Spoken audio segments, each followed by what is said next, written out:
Hello दोस्तों, आज 17 नवंबर 2023 है, शुक्रवार, और सुबह के 10:30 बजे है। आज हमारे बेटा जी की तबीयत ठीक नहीं है, तो वो स्कूल नहीं गए हैं, तो आज मेरे साथ ही बैठे हैं। शायद आपको दिखाई भी दे हल्के से। तो आइए देखते हैं आज मार्केट में क्या चल रहा है। और मार्केट काफ़ी इंटरेस्टिंग हो गया है। तो ये निफ्टी का चार्ट है, और जैसे कि आप देख रहे हैं सप्लाई जोन तो ब्रीच हो ही चुका है, तो इस सप्लाई जोन को हटा देते हैं। इस सप्लाई जोन को छूकर थोड़ा सा नीचे की तरफ रिएक्ट हुआ था, लेकिन उसके बाद ऊपर जा रहा है। ये अच्छा साइन है। वैसे तो ये आज का कैंडल है, और ये जो है, एक मिनट ज़रा जूम इन कर लेते हैं। ये जो कैंडल है ये कल का कैंडल है, ब्लू वाला, और इसने सप्लाई जोन को ब्रीच कर दिया है। मतलब आसार अच्छे हैं ऊपर की तरफ जाने के।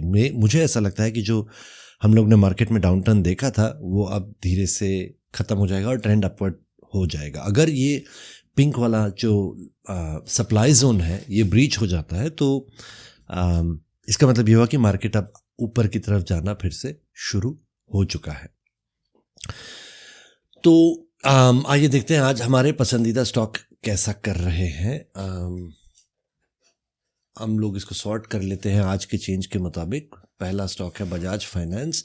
चार्ट को हल्का सा चेंज करूंगा।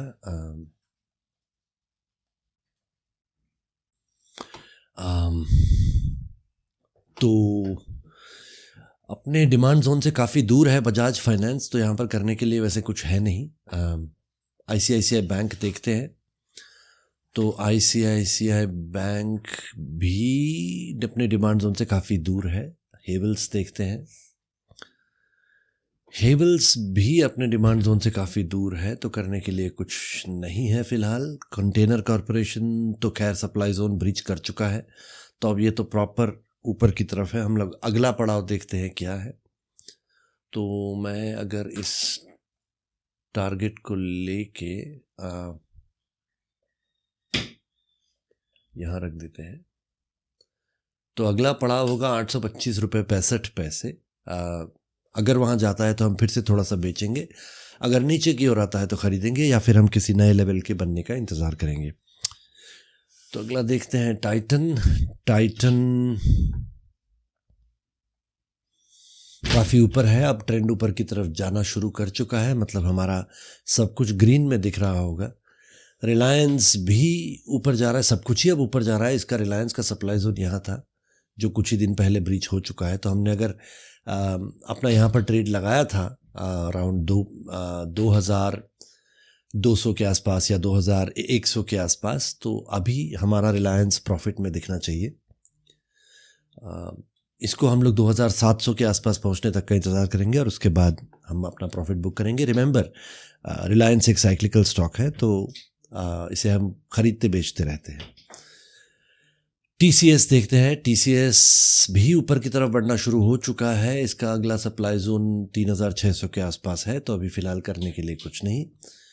डाबर देखते हैं। डाबर भी अब धीरे धीरे ऊपर की तरफ जाना शुरू हो चुका है, तो करने के लिए फ़िलहाल कुछ नहीं। SRF देखते हैं। SRF अपने सप्लाई जोन को पहुंचने वाला है, तो एक छोटा सा नोट ले लेते हैं। जो ये नोट एक्चुअली हमने कल लिया था, कल मतलब कुछ दिनों पहले लिया था। तो SRF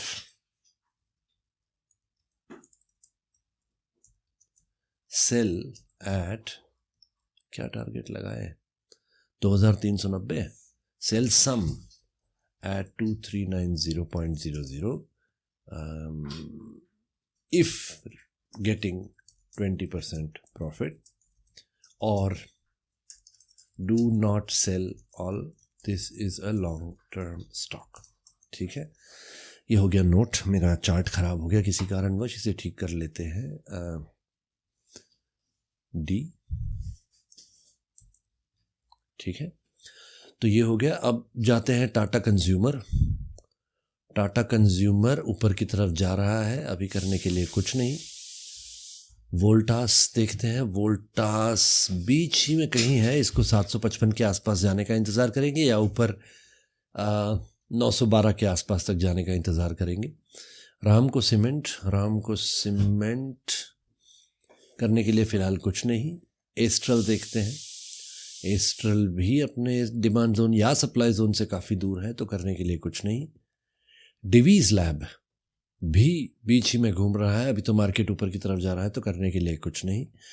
टोरेंट फार्मा अपना टारगेट मीट करके अब नीचे की तरफ जाना शुरू हुआ है, तो जैसे कि मैंने आपको कहा था 2086 रुपये 50 पैसे पे इसे बेचना था, ये मीट करके अब ये नीचे की तरफ बढ़ रहा है, लेकिन थोड़ा सा नीचे आके अब ये वापस ऊपर जाना शुरू हुआ है, क्योंकि ओवरऑल मार्केट का ट्रेंड चेंज हो रहा है, तो ये एक अच्छी बात है।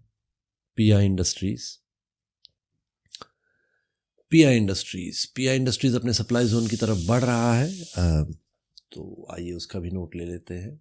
Cell PI industries, sell some PI industries पहले लिख लेते हैं। पीआई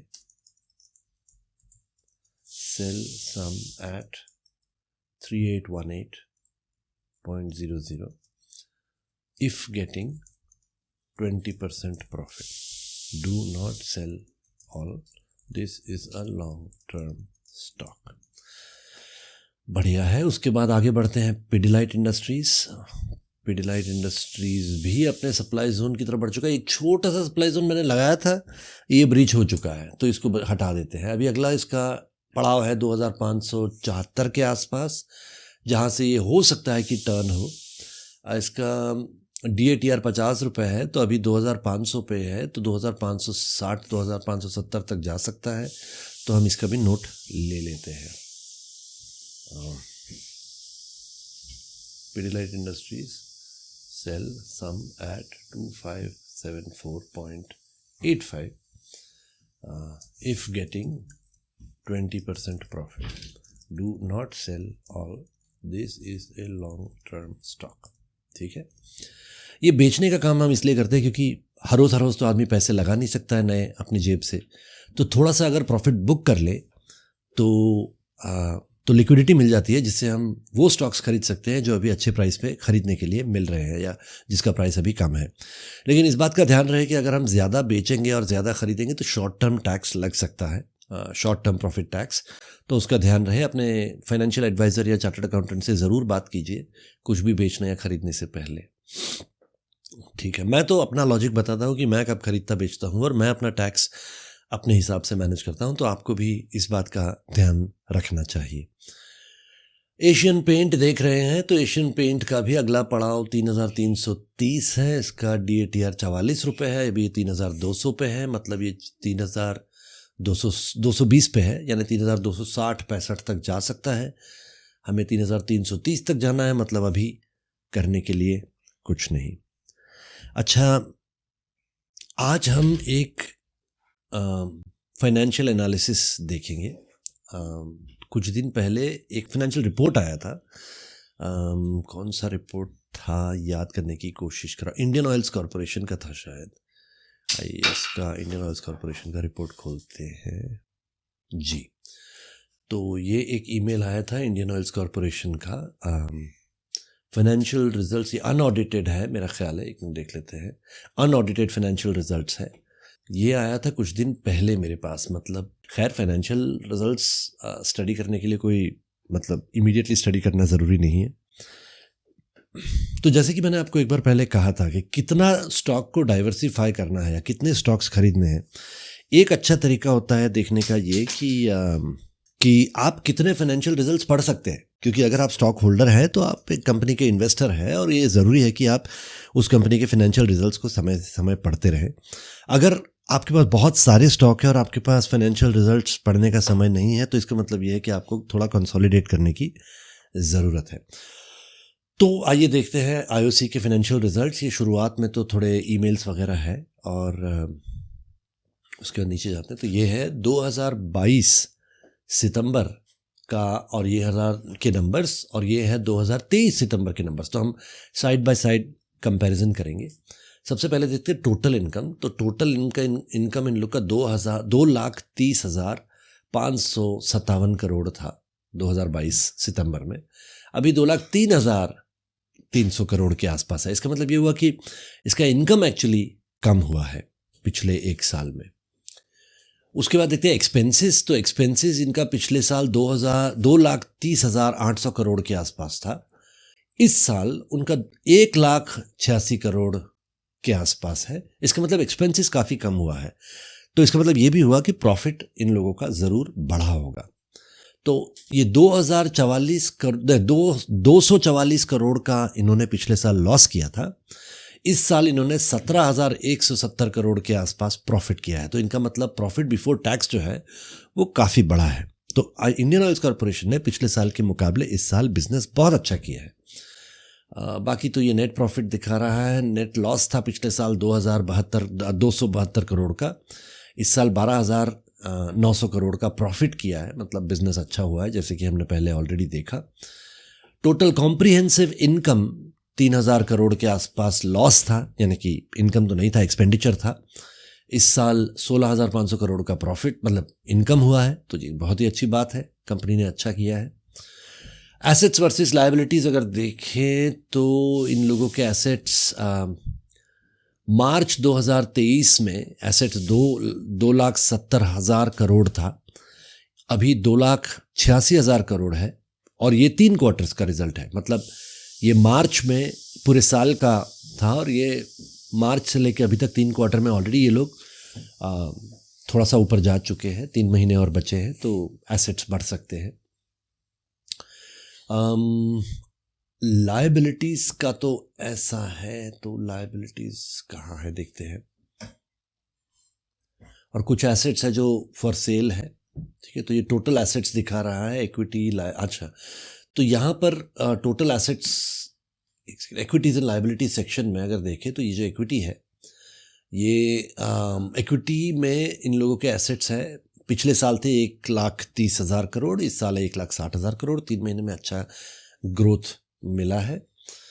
लायबिलिटीज़ देखते हैं तो करंट लायबिलिटीज़ में अगर टोटल देखें तो 2 लाख करोड़ के आसपास लायबिलिटीज़ थी पिछले साल। इस साल भी 2 लाख करोड़ के से थोड़ी सी कम है, थोड़ी सी लायबिलिटीज़ एक्चुअली बढ़ी है, पर चूंकि एसेट्स भी अच्छी खासी बढ़ी है तो ये कोई दिक्कत की बात नहीं है। उसके मुकाबले लायबिलिटीज़ काफ़ी कम बढ़ी है। उसके बाद कैश फ्लोज देखते हैं। कैश फ्लोज पिछले साल से काफ़ी बड़े हैं, 5,000 करोड़ था, अभी 43,000 करोड़ है, 43,000 करोड़। पिछले साल ये नेट कैश फ्लो जो है वो 10,000 करोड़ के आसपास माइनस में था, इस साल 60,000 करोड़ के आसपास प्लस में है। Net cash flow generated from investment activities जो है वो थोड़ी सी और कम हुई है, मतलब 10,000 करोड़ था, 15,000 करोड़ हो चुका है माइनस में।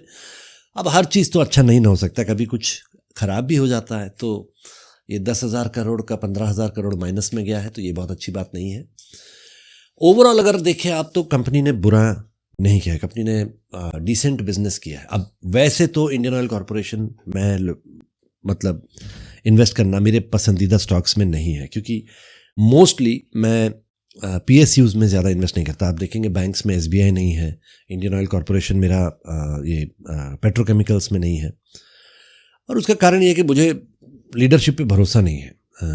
जब गवर्नमेंट इन्वॉल्वमेंट आ जाता है तो एक तरफ तो उन लोगों को एक बैकबोन मिल जाता है, गवर्नमेंट उनको डूबने नहीं देगा। दूसरी तरफ फॉर सम रीज़न मुझे लगता है कि करप्शन वगैरह, बीच में PNB वगैरह का स्कैम भी हुआ था, तो मुझे ठीक से भरोसा नहीं आता है। लेकिन मेरा एक दोस्त है जिसने मुझे ये IOC के बारे में बताया है, तो मैंने थोड़ा सा पैसा लगाया और एक्चुअली सरप्राइजिंगली IOC मेरे लिए अच्छा कर रहा है। अब कुछ ऐसे स्टॉक्स हैं जिसके बारे में मैं लोगों को बताता नहीं हूँ। वैसे तो मैं कोई भी स्टॉक बताता नहीं हूँ, मैं अपना लॉजिक बताता हूँ, कभी भी कुछ भी हो सकता है। मैं तो प्रेडिक्शन में बिलीव भी नहीं करता कि ये स्टॉक मार्केट ऊपर जाएगा मैं बता रहा हूँ, या ये प्राइस ऊपर जाएगा। मैं सिर्फ ये बताता हूँ कि इस प्राइस पे ये स्टॉक लेने लायक है कि नहीं, और बेचना है तो किस प्राइस पे बेचेंगे तो अच्छा रहेगा। तो ये सब डिस्क्लेमर्स वगैरह देने के बाद मैं कहूँगा कि कुछ ऐसे स्टॉक्स हैं जिसमें मैंने एक्चुअली काफ़ी अच्छा किया है। तो जैसे ऊर्जा एक स्टॉक है, एकदम बिल्कुल घटिया स्टॉक है, घटिया in the sense penny stock है बिल्कुल ही सस्ता है, और ये घूमता रहता है कुछ 2 या 3 रुपए से लेके 10 या 11 रुपए के बीच में, और मैं इसे खरीदता बेचता रहता हूँ इसी प्राइस रेंज में। तो जब 3-4 रुपए के आसपास पहुँचता मैं खरीद लेता हूँ, 4-5 10-11 रुपए के आसपास पहुँचता मैं बेच देता हूँ। ये मैं कुछ बार कर चुका हूँ। 70,000 रुपये इन्वेस्ट किए थे, उसमें से मैं 3-3.5 लाख रुपए निकाल चुका हूँ with in a period of 2 months. उसके बाद अब मैंने इसमें ट्रेडिंग करना बंद कर दिया, तो मेरे पास 35,000 रुपये पड़े हैं उसमें रखे हुए, पर चूंकि मैंने काफ़ी सारा पैसा उसमें से निकाल लिया है, तो अब मैं इसमें और ज़्यादा टाइम स्पेंड नहीं करता, क्योंकि इसकी कोई गारंटी नहीं है। मैंने 2-3 बार किया है, इसका मतलब ये नहीं है कि आप भी कर पाएंगे। मतलब ये बहुत रिलायबल स्टॉक नहीं है। अगर आप देखें इसका स्टॉक ऐसे ही ऊपर नीचे कुछ भी किया है, इसने बहुत ज़्यादा अच्छा नहीं किया है। अच्छा, एक और स्टॉक जो मुझे बहुत अच्छा लगा था वो था Ujjivan SFB, Ujjivan small finance bank. अब अगर आप इसका मंथली चार्ट देखें तो पिछले 20 साल में इसने कुछ ज़्यादा मतलब रिलायबिलिटी के साथ ग्रोथ नहीं दिया। ये ऊपर चल रहा था, उसके बाद दन से नीचे चलता रहा, फिर सडनली 10-11 रुपए से वापस ऊपर जाना शुरू हुआ। अब मैंने इसमें इन्वेस्ट इसलिए किया था क्योंकि थोड़ा सा पैसा मैंने लगाया था, कहीं से मुझे इसका फाइनेंशियल रिजल्ट मिल गया था। तो फाइनेंशियल रिजल्ट स्टडी करने पर मुझे ऐसा लगा कि इसका जो लीडरशिप टीम है वो काफ़ी इनोवेटिव है। इन्होंने मतलब दूर दूर के रीजन्स में जाके काफ़ी इनोवेटिवली अपने ब्रांचेस वगैरह खोले हैं और टेक्नोलॉजी में उसका इन्वेस्टमेंट काफ़ी अच्छा है। तो उस हिसाब से मुझे लगा था कि ये स्टॉक अच्छा करेगा। लेकिन मैं किसी को एडवाइस इसलिए नहीं करता क्योंकि 20 साल का अगर आप डेटा देखें तो ये मतलब काफ़ी रिलायबल नहीं है। पर सरप्राइजिंगली मेरे लिए ये सेकंड या थर्ड बेस्ट इन्वेस्टमेंट रहा है अभी तक। ठीक है, तो कभी कभार ऐसा तुक्का लग भी जाता है, लेकिन ये मैं किसी को एडवाइस नहीं करता। उसी प्रकार से IOC भी एक स्टॉक है। अब अगर आप IOC का पिछले 20 साल का रिकॉर्ड देखें तो ये ठीक ठाक है, मतलब ऊपर धनाधन से नहीं गया। ये कौन सी डेट है ये देखें तो सितंबर 2017 में इसका पीक रहा था, उसके बाद फिर धन से गिरा है। अक्टूबर 2020 में इसका सबसे ज़्यादा नीचे का ट्रफ रहा है रिसेंट टाइम्स में, और उसके बाद अब ये धीरे धीरे ऊपर बढ़ रहा है। तो अभी तो ऊपर बढ़ रहा है, कब तक बढ़ेगा क्या है कुछ कह नहीं सकते। ठीक है, मैं इसको मतलब लॉन्ग टर्म स्टॉक में विश्वास नहीं रखूंगा। अगर ये 150 रुपये के आसपास चला जाता है तो मैं इसमें से प्रॉफिट बुक करके निकल जाऊंगा। ठीक है, तो ये मेरा अभी फिलहाल टारगेट है और इसका टारगेट सेट ही कर लेते हैं। एक मिनट,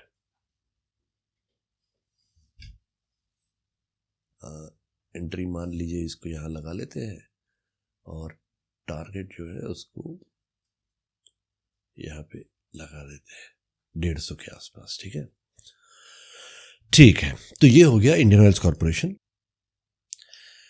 आशा करता हूँ आपको आज का ये वीडियो पसंद आया होगा। अगर पसंद आया है तो लाइक, शेयर और सब्सक्राइब करना ना भूले। एक बार फिर से, बिना फाइनेंशियल एडवाइज़र से बात किए कोई डिसीजन ना ले। ये वीडियो जो मैं बनाता हूँ, मैं बिल्कुल सर्टिफाइड या क्वालिफाइड फाइनेंशियल एडवाइज़र नहीं हूँ, और मैं सिर्फ आपको अपना लॉजिक बताता हूँ कि मैं कैसे इन्वेस्ट कर रहा हूँ। आपको डिसीजन खुद लेना है। स्टॉक मार्केट में कोई गारंटीज नहीं होती है। आशा करता हूँ कि आप सोच समझ के सारे डिसीजंस लेंगे और हम सभी लोग खूब सारा ढेर सारा पैसा कमाएंगे। धन्यवाद।